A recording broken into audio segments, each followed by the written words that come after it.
जी देखिए जज साहब एक बार ये देख लेते हैं कि क्या सारे लोग जो इस मामले से जुड़े हुए हैं वो कोर्ट में मौजूद हैं या नहीं। उसके बाद बहुत लंबा समय नहीं लगता है, फैसला पढ़ना वो शुरू कर देते हैं और खास तौर पे वो संबोधित करते हैं जो दोषी है उसको बताते हैं कि आपको दी गई है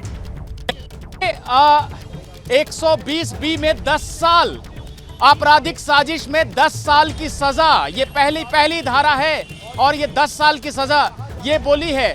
121 देश के खिलाफ जंग छेड़ना, उसमें उम्र कैद।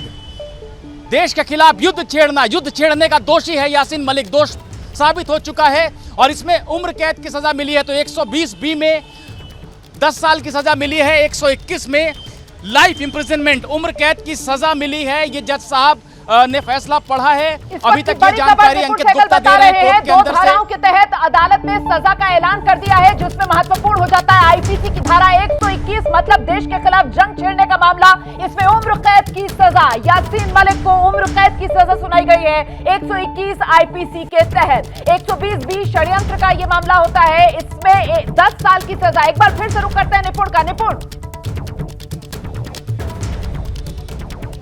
हाँ देखिए एक अगली धारा में भी सजा मिल गई है। पहले तो 120B में 10 साल की मिली थी, 121 में उम्र कैद मिली थी और 121A जो देश के खिलाफ युद्ध छेड़ने की जो धारा है उसका ही अगला हिस्सा है, उसमें 10 साल की सजा मिली है। यूएपीए में, यूएपीए का जो सेक्शन 13 है उसमें 5 साल की सजा मिली है। तो अभी तक की जो अधिकतम जो सजा इस जो अलग अलग धाराओं में देखने को मिल रही है वो है 121 देश के खिलाफ युद्ध छेड़ने की जो धारा है उसमें उम्र कैद की सजा मिली है और अलग अलग दूसरी धाराओं में 10 साल या 5 साल की सजा मिली है। तो जो महत्वपूर्ण हो जाता है वो यही है कि उम्र कैद की सजा मिली है और जो सबसे संगीन धाराओं में से एक जो धारा थी 121 जिसमें फांसी की सजा हो सकती थी उसमें उम्र कैद की सजा मिली है। इसकी डिटेल्ड रीजनिंग देखनी पड़ेगी कि जज साहब को क्या लगा है, क्यों उन्होंने फांसी की सजा नहीं दी है, क्यों उम्र कैद की सजा दी है। क्या जज साहब ने ये पाया है कि अगर वो दोष उसने खुद स्वीकार किया तो रियायत मिलनी चाहिए, या फिर ये पाया है कि जो उसकी गतिविधियां थी उससे सीधे तौर पर साबित नहीं होता कि किसी की जान गई या नहीं गई। तो ये रीजनिंग देखनी पड़ेगी।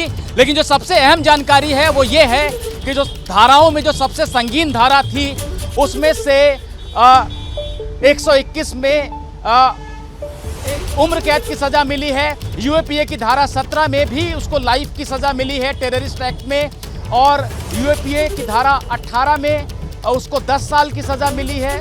यूएपीए के और 2 सेक्शन हैं 38 और 39, इसमें 5 साल की सजा मिली है। तो 2 धाराएं यहाँ पर दिखाई दे रही हैं, यूएपीए की धारा 17 और आईपीसी की धारा 121 जिसमें कि लाइफ इम्प्रिजनमेंट मिला है, उम्र कैद की सजा मिली है।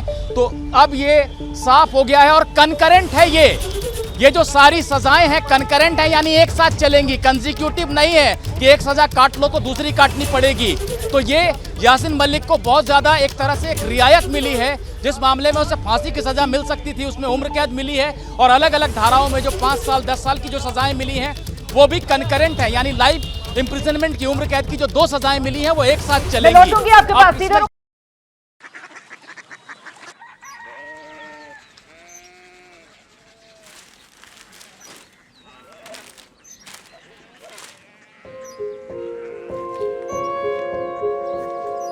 बाबा बाबा कोरिया सिटी জানি না।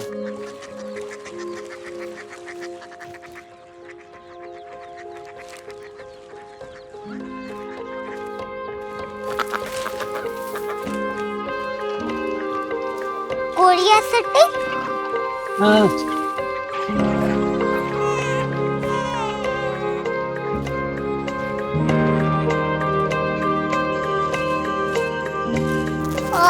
कोरिया सिटी कहाँ पे है? शहर अंग्रेजी लगे हैं।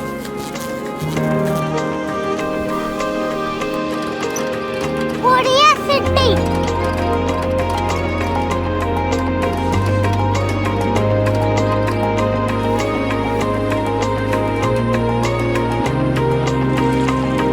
वो बहुत दूर है।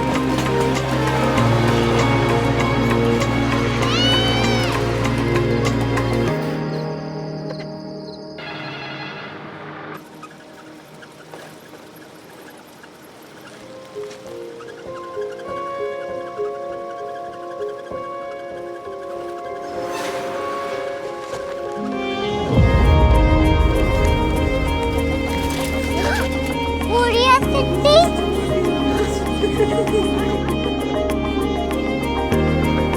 दुनिया को कुछ लोग बड़े होते हैं। कोरिया सिटी कहाँ है? प्रोफेसर साहब को पता होगा। हो, ये छोटा वाला ग्लोब लगता है और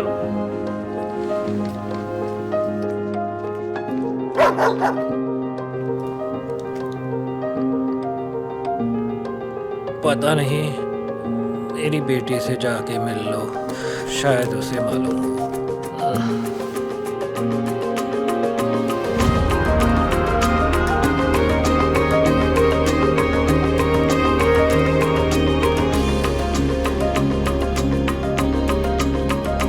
हाय, बाबा ने भेजा है। Come here. Korea city Korea city नहीं, क्यूरियोसिटी। वो क्या? That's what brought you here, जो तुम्हें यहाँ तक ले आया। क्यूरियोसिटी।